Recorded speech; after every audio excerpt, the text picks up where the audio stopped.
کہ جہانگیر خان ترین صاحب لندن جا رہے ہیں تو وہاں پر میاں نواز شریف صاحب سے بھی براہ راست ملاقات ہو سکتی ہے، لیکن ہو سکتا ہے کہ اب اس کے چانسز بہت کم رہ گئے ہوں۔ جب ان کے جانے سے پہلے عمران خان صاحب نے بات کر لی، اب یہ بھی کہا جا رہا ہے کہ جناب عمران خان صاحب بہت زیادہ دباؤ میں تھے اور شیخ رشید احمد صاحب جو 2 مرتبہ پریس کانفرنسز میں ان کو یہ مشورہ دے چکے ہیں کہ ہاتھ جوڑ کر پی ٹی آئی سے معافی مانگ کر، انہوں نے کہا کہ میں ہاتھ جوڑ کر اور پی ٹی آئی سے معافی مانگ کر ان کو یہ مشورہ دے رہا ہوں، اگر میری بات کسی کو بری لگ رہی ہو تو میں معافی چاہتا ہوں۔ یہ شیخ رشید احمد جو آج کل ملک کے وفاقی وزیر بھی ہیں، ان کا یہ کہنا ہے کہ میں پی ٹی آئی کو ایک مشورہ دے رہا ہوں، اگر میری بات کسی کو بری لگے تو میں معافی چاہتا ہوں، لیکن جہانگیر خان ترین سے رابطہ کرنا چاہیے حکومت کو۔ پھر جہانگیر خان ترین نے اپنے گروپ کو جاتے ہوئے یہ کہہ دیا ہے کہ آپ نے اکٹھے رہنا ہے، متحد رہنا ہے، ایک دوسرے سے رابطے رکھنے ہیں، اور میں تقریباً 1 ہفتے تک واپس آ جاؤں گا اور پھر چیزیں آگے لے کر چلیں گے، اور تب تک یعنی کوئی پیش رفت نہیں ہوگی، اس کا یہ مطلب ہے۔ تو یہ جہانگیر خان ترین نے اپنے علاج کے لیے باہر جانے سے پہلے اپنے گروپ سے یہ کہا ہے کہ آپ نے اکٹھے رہنا ہے،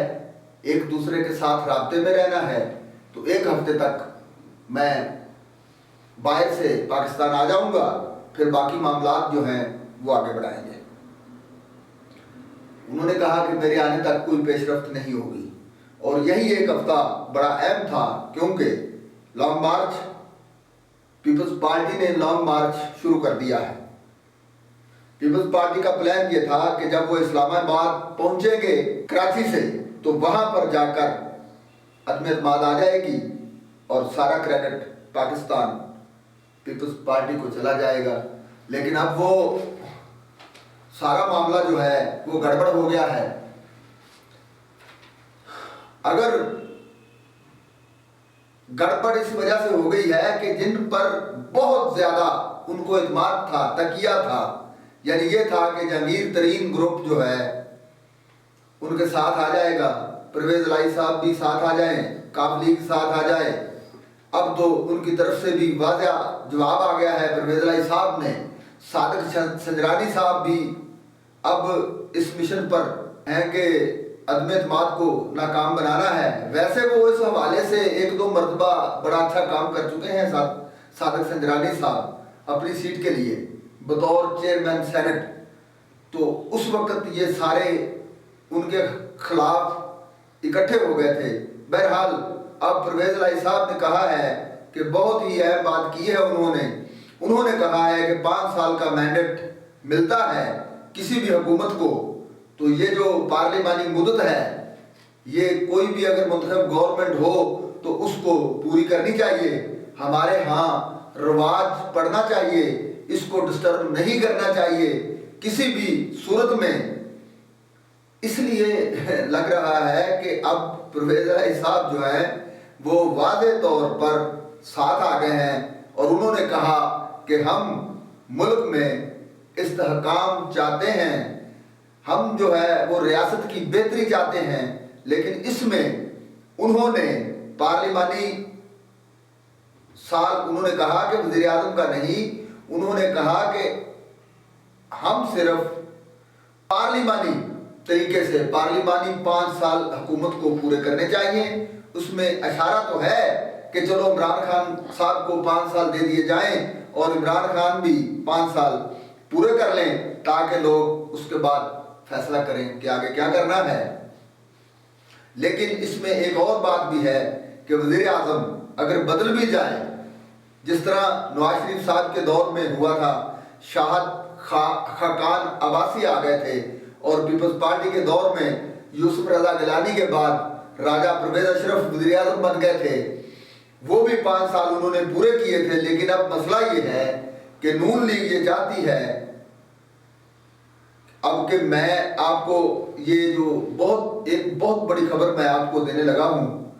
کہ نواز شریف نے کیا کیا ہے۔ نون لیگ یہ چاہتی تھی کہ اگر یہ مان بھی لیتے ہیں کہ پرویز الہی صاحب وزیر اعلیٰ بن جائیں اور پھر فوری طور پر الیکشنز میں جانا ہے، اب پرویز الہی صاحب اس پر تیار تھے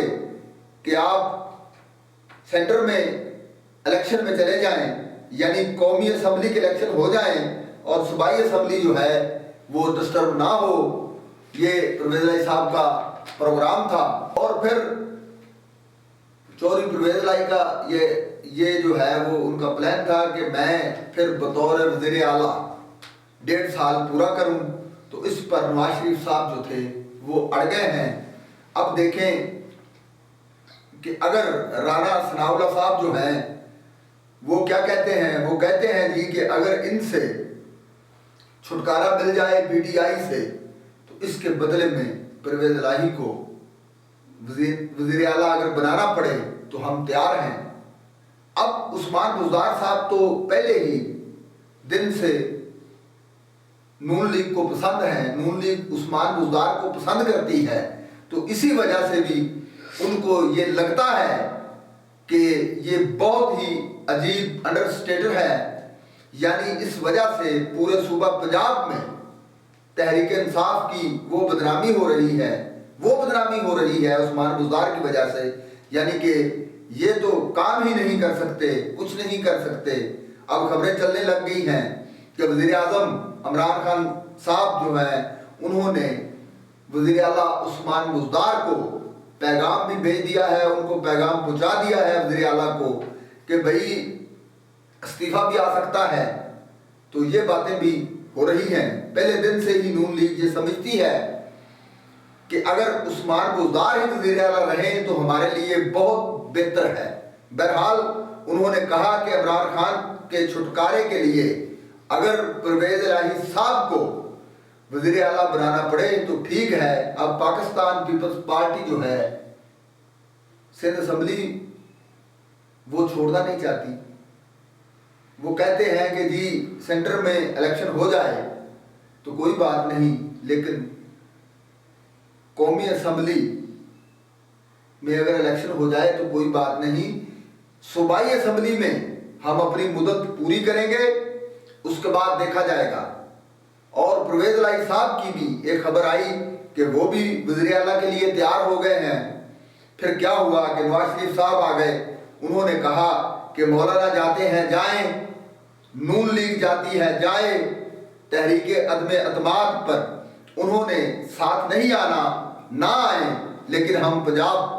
چودھری پرویز الہی کے حوالے کبھی نہیں کر سکتے، یہ کہنا ہے میاں نواز شریف صاحب کا۔ تو یہ ہے جی ان لوگوں کی سیاست، یہ آج تک پاکستان کی 74 سالہ تاریخ میں یہ ایسے لوگ ہیں کہ یہ کسی کو بھی قبول نہیں کرتے، یہ پنجاب کو اپنی جاگیر سمجھتے ہیں، یہ سمجھتے ہیں کہ پنجاب جو ہے یہ ان کی جاگیر ہے اور ہم اس جاگیر پر کسی اور کو کیسے بیٹھنے دیں۔ تو ناظرین، اپوزیشن ایک دوسرے کو چکر دینے کی کوشش کر رہی ہے۔ میرے خیال کے مطابق یہ حکومت کے خلاف تحریک عدم اعتماد لانے کی کوشش کر رہے ہیں، تو میرے خیال کے مطابق اپوزیشن کو، جو اپوزیشن کے ساتھ مل کر لوگ کام کر رہے ہیں، یہ مولانا فضل الرحمان جیسے برائے فروخت لوگ جو 24 گھنٹے کرائے پہ دستیاب رہتے ہیں، تو ان لوگوں کے لیے اپوزیشن کو تحریک عدم اعتماد لانی چاہیے، نہ کہ وہ حکومت کے لیے تحریک عدم اعتماد لائے، کیونکہ یہ سارے ہی ایک دوسرے کو چکر دینے کی کوشش کر رہے ہیں۔ حکومت کے خلاف عدم اعتماد لانے کی ضرورت نہیں ہے میرے خیال میں، اپوزیشن کو اپنے ساتھیوں کے لیے عدم اعتماد جو ہے اس کا ووٹ لینا چاہیے۔ تو ناظرین، آپ کی اس حوالے سے کیا رائے ہے؟ اپنی رائے سے ہمیں ضرور نوازیے گا۔ اب ہمیں اجازت دیجیے اور دیکھتے رہیے آئی ڈی نیوز۔